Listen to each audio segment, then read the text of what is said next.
For our show this week, we're going to join in on a toolbox talk in Pump House 57. We'll learn about some of the best practices when it comes to scaffolding, and then we're going to go over 2 more of Motiva's life-saving rules. Hey everybody, Amy Wilhite here, back with another edition of the CEP News. First up, our camera crews made it out to a fall safety demonstration being given by Mine Safety Appliance. As part of the demonstration, they dropped a 225-pound torso to show just how much any fall can injure your body. Man, I was shocked at how hard that the body fell, and I felt that if you would have actually had a fall like that, you would have been pretty well broken up. As a manufacturer of fall protection equipment, they showed the participants the proper way to inspect and use their fall protection. We all know how to use the harness, but here we learn how to use it, the proper way, and we learn some new stuff, how to use, the yo-yo, and how to tie off in the scaffold, And Special thanks to Turner Industries and MSA for keeping all of our crews working at heights aware of fall safety. Now, Mickey Jones has the next 2 of Motiva's life-saving rules. Hello, I'm Michaela Jones with another couple of Motiva's life-saving rules. Rule number 5 is you should obtain authorization before overriding or disabling safety-critical equipment. These include isolation devices, emergency shutdown valves, lockout-tagout devices, relief valves, fire and gas alarm systems, certain level controls, alarms, and crane computers. Safety-critical equipment must work correctly to keep you safe. You should always obtain authorization from the person in charge or your supervisor before overriding or disabling safety-critical equipment. Rule number 6 is to protect yourself from a fall when working at heights.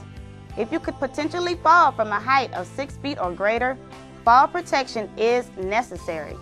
You need to have authorization to work at heights outside of a protective environment and know what fall protection equipment to use and how to use it. Your life could depend on your fall protection equipment, so don't forget to inspect it before each time you use it, and always stay 100% tied off. Again, I'm Michaela Jones. Keep it safe, CEP. Thanks, Mickey. Next up, Eric made it out to Pump House 57 to see how Jeff Bozeman prepares his crew for a safe day's work in their morning toolbox talk. Morning, CEP. I'm here with Jeff Bozeman of Pump House 57 during his toolbox talks with his crew. Jeff, what are you doing to engage your crews in the morning? Well, I try to get them involved. When we talk about engagement, you have to get the employees involved.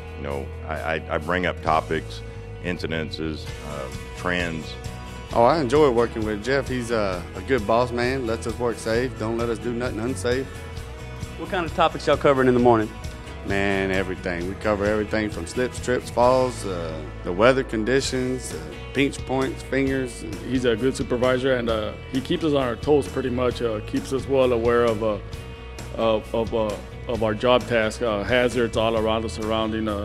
Even with these past last month's incidents, he reminds us every day we got to be aware of all of our surroundings and take care of one another. Like he said, practically we're a family out here. He's a good guy. He go hard for his team, He go hard for all of us. He let us know what we need to know. He wouldn't let us work unsafe. He's a good guy. He's a good foreman, He probably don't look like it, but he's a good foreman. Having your guys come in better than they came in the morning, doing it safely, and that's the greatest pride. All right, CEP, there you have it. Creative engagement in the crews and toolbox talks, keeping the crews safe. Back to you, Amy. And last but not least, Matt Giddens is out at the fuel gas plant to show us some of Austin's best practices in scaffold building. Hey, this is Matt Giddens. Today we're going to show you a few best practices in scaffolding. But first, let's talk about the tagging system. Green. A green tag scaffold means that it's complete. But the best practice is to have your harness on and tie off at the rosettes. Yellow. This tag indicates that there may be a piece missing, such as a handrail, mid-rail, or toe board. It could also state that there is a hole in the flooring. Red. Only authorized employees that can dismantle, build, or repair the scaffolds are allowed on red tag scaffolds. However, if the tag is missing, it's considered a red tag scaffold. Now that we got those covered, let's go look at some scaffolds. Our first scaffold is a rolling scaffold.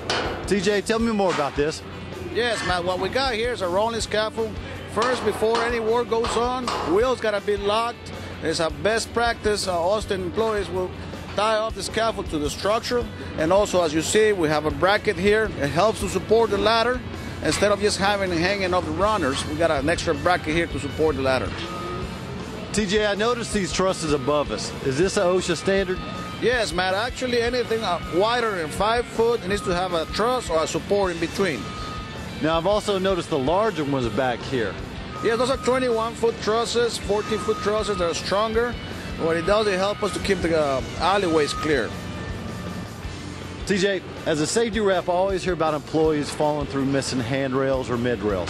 What is Austin doing to make sure that the scaffolds are complete?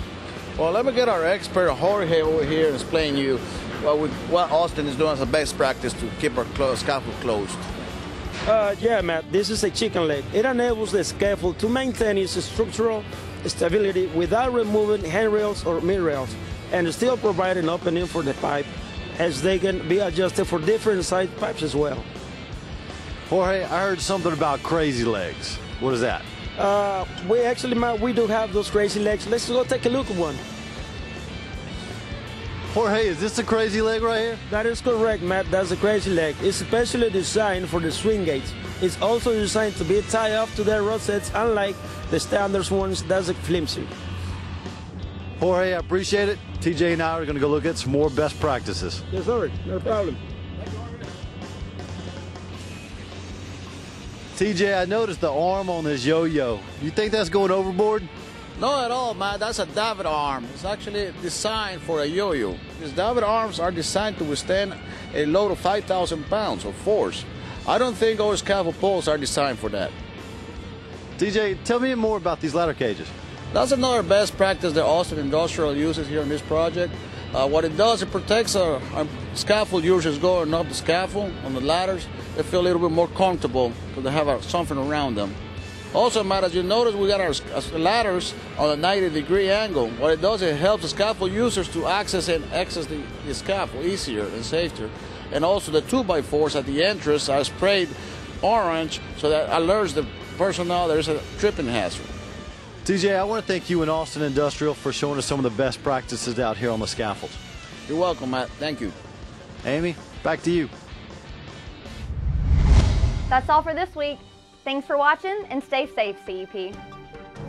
If you have questions, comments, or would like a copy of today's broadcast, please email us at contactus@cepnews.tv.